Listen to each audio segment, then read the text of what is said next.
IMF ना इस मुल्क में बिजली की कीमत का तयन करता है, ना ही उसका बिजली की कीमत से ऑनेस्टली कोई ताल्लुक है। मतलब let's just be very clear on this. Okay. अब आप इसको हम आज कहाँ खड़े, आज यहाँ खड़े हुए हैं कि जब तक ये बिलीव नहीं करेंगे कि इसको एक सर्जिकल ट्रीटमेंट की जरूरत है और उस रिस्पांस की जरूरत है जो एक जिसको आप कहना रैपिड रिस्पांस। जब प्रॉब्लम आ जाता है और पानी सर से गुजर जाता है तो अथॉरिटीज जब उसका रिस्पांस देती हैं तो उसकी जो तकलीफ है वो आप, इंडस्ट्री, एग्रीकल्चर, हर कोई फील कर रहा है। और जब मैं ऐसी स्टोरीज आपसे सुनता हूँ तो ऑब्वियसली ये दिल दहला देने वाली स्टोरीज हैं पाकिस्तान के लिए। And it is true. आप मतलब आप यकीन करें कि कल ये मतलब मैं पर्सनली कल मैं I was exercising at 4 in the morning। Doctor साहब बहुत शुक्रिया आपके वक्त का। ये बिजली जो महंगी की जा रही है और रोज़ बरोज़ बिल बढ़ रहा है, ये आईएमएफ के प्रोग्राम की वजह से है या फिर आईपीपीज को कैपेसिटी पेमेंट्स की वजह से ये सब कुछ किया जा रहा है? बिस्मिल्लाहिर्रहमानिर्रहीम। मैंने हमेशा कहा है कि पाकिस्तान के मसाइल जो हैं वो पाकिस्तान की मिस गवर्नेंस की वजह से हैं। बिजली पाकिस्तान का एक गवर्नेंस इशू है। पहले तो हम इसको क्लैरिफाई करते हैं। नंबर 2, इस गवर्नेंस में रेगुलेटरी गवर्नेंस भी शामिल है, ऑपरेशंस का भी इशू है, यानी कि जिस तरह हम डिस्कोस और जेनकोस को चलाते हैं। और तीसरा हमारा पॉलिसी का जो रिस्पांस है उसकी भी आप एक सेंस में सोचें कि कमी है compare to what needs to be done today. So एक तो ये क्लैरिफाई करने, आईएमएफ ना इस मुल्क में बिजली की कीमत का तयन करता है, ना ही उसका बिजली की कीमत से ऑनेस्टली कोई ताल्लुक है। मतलब let's just be very clear on this. Okay. अब आप इसको हम आज कहाँ खड़े, आज यहाँ खड़े हुए हैं कि जब तक ये बिलीव नहीं करेंगे कि इसको एक सर्जिकल ट्रीटमेंट की जरूरत है और उस रिस्पांस की जरूरत है जो एक जिसको आप कहना रैपिड रिस्पांस, रादर देन हम ये सोचें कि हम 6 महीने, 8 महीने या 5 साल में ये कहते रहें कि हम कुछ कर लेंगे। So that is where we stand.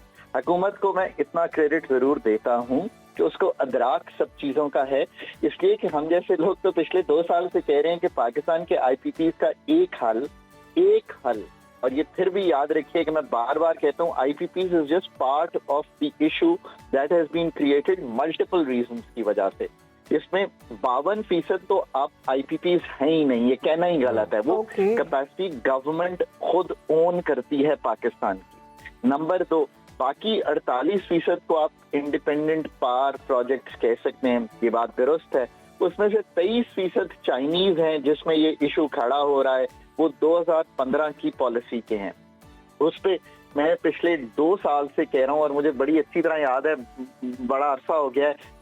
एक लीड एंकर ने मुझे कहा मैं सिर्फ प्रोग्राम करना चाहता हूँ पाकिस्तान के डेट पे, आप कह रहे हैं कि रीप्रोफाइलिंग होनी चाहिए। तो मैं पिछले 2 साल से कह रहा हूँ कि ये डेट ड्यू होने वाला है बड़ा हैवी, इसकी रीप्रोफाइलिंग करा लीजिए। प्रॉब्लम, सॉरी मैं आखिर ये कह दूं फिर आप अगला सवाल कर लें, ये है कि जब प्रॉब्लम आ जाता है और पानी सर से गुजर जाता है तो अथॉरिटीज जब उसका रिस्पांस देती हैं तो उसकी जो तकलीफ है वो आप, इंडस्ट्री, एग्रीकल्चर, हर कोई फील कर रहा है।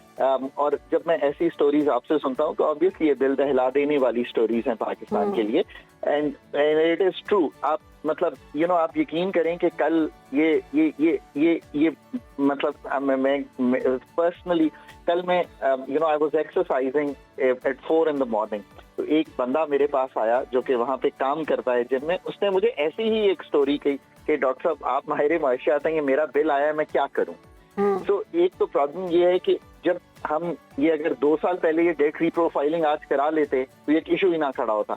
तो इसको समझें, जब तक आप प्रोफेशनल सेटअप्स नहीं लाएंगे मिनिस्ट्रीज में, रेगुलेटर्स में, और प्रोफेशनलाइज करके डिस्कोस को नहीं चलाएंगे, जेनकोस को नहीं चलाएंगे, क्योंकि सारा कुछ स्टेट रन है इस वक्त, स्टेट रन मोनोपोलीज के अंडर है। मैंने पाकिस्तान के बोर्ड आकर 2008-9 में सरकार ज्वाइन करके चेंज करने शुरू किए एंड आई रियलाइज कि it is a no brainer कि इसमें से कुछ नहीं निकलेगा, क्योंकि जिन लोगों को हम प्रोफेशनल भी बोर्ड पे डालते थे, ये मैं मतलब कई दफा कर चुका हूँ पाकिस्तान में। तो होता ये था कि चूंकि उनका स्टेक नहीं होता था, 1 रुपया अपना नहीं लगा होता था, तो वो उस तरह ड्यू डिलिजेंस चीजों की करते ही नहीं थे। इनका सिर्फ हल खाकान नजीब साहब, अभी दिल दहला देने वाली ये खबरें सामने आ रही है सर। महंगाई इस कदर हो गई है कि लोगों की बर्दाश्त से बाहर है, लोग जिंदगियों का खात्मा कर रहे हैं और इतना अफसोसनाक है जी कि रैपिडली इस तरह की खबरें आ रही हैं और ये विजुअल्स भी हैं हमारे पास बड़े डिस्टर्बिंग कुछ। खाकान साहब ये बताइएगा कि ऐसा क्या किया जा सकता है कि इमीडिएटली कोई रिलीफ पहुँच सके, आवाम को कुछ सुकून मिल सके? तो सबसे पहली चीज, और मैं मतलब तवातर से लिखता भी हूँ, इस पे कहता भी हूँ, हर एक को कहता हूँ, प्रोफेशनल सेटअप लाएं आप इस वक्त जहाँ पे सर्जरी कराना चाहते हैं। इसके अलावा कोई तरीका आई एम सॉरी है नहीं है। ये वो वाली बात है कि जर्नलिज्म या किसी ने कोई पढ़ाई की होगी तो वो जर्नलिज्म करेगा ना, या मतलब आप अगर, और वो फर्क दिखाई देगा उस इंसान का जर्नलिज्म करते हुए जिसने जर्नलिज्म में कोई तालीम हासिल की होगी। ये बिल्कुल ये एस्टैब्लिश हो गई ये बात कि जो टेक्निकल मिनिस्ट्रीज हैं, टेक्निकल रेगुलेटर के एरियाज हैं, और इसी तरह जो प्रोफेशनल सेटअप्स जरूरी हैं। ये तो नंबर 1 चीज है। ये सर्जिकल ट्रीटमेंट करने ये नहीं करेंगे तो जो मैं बाकी सब चीजें, मैं आपके सामने 6 महीने का एक मंजर रखता हूँ कि let's say if I was to sort this out. पहली बात यह है कि इस वक्त 18% सेल्स टैक्स है, फिर एक एडवांस इनकम टैक्स है। मेरे ख्याल है कुछ कैटेगरीज के लिए इसमें एक रिलीफ भी दे देनी चाहिए, नंबर 1। नंबर 2, 3 रुपए 28 पैसे एक डेट चार्ज हम लेते हैं जो हमने पार्क किया हुआ है, उसको देखेंगे उसको कैसे हैंडल किया जा सकता है for the time being, so that आप ये कर सकें, क्योंकि short term relief measures are very different from real काम जो कि होने वाला है। नंबर 3, टैरिफ को रीडिजाइन करें ताकि बिजली ज्यादा बिकनी शुरू हो पाकिस्तान में। अगर ज्यादा बिजली बिकेगी पाकिस्तान में तो बिजली की पर यूनिट कॉस्ट नीचे आएगी। डेट रीप्रोफाइलिंग में पिछले 1.5 साल 2 साल से कह रहा हूँ कि पाकिस्तान का डेट एक्सटर्नल जो है उसकी रीप्रोफाइलिंग करा लीजिए।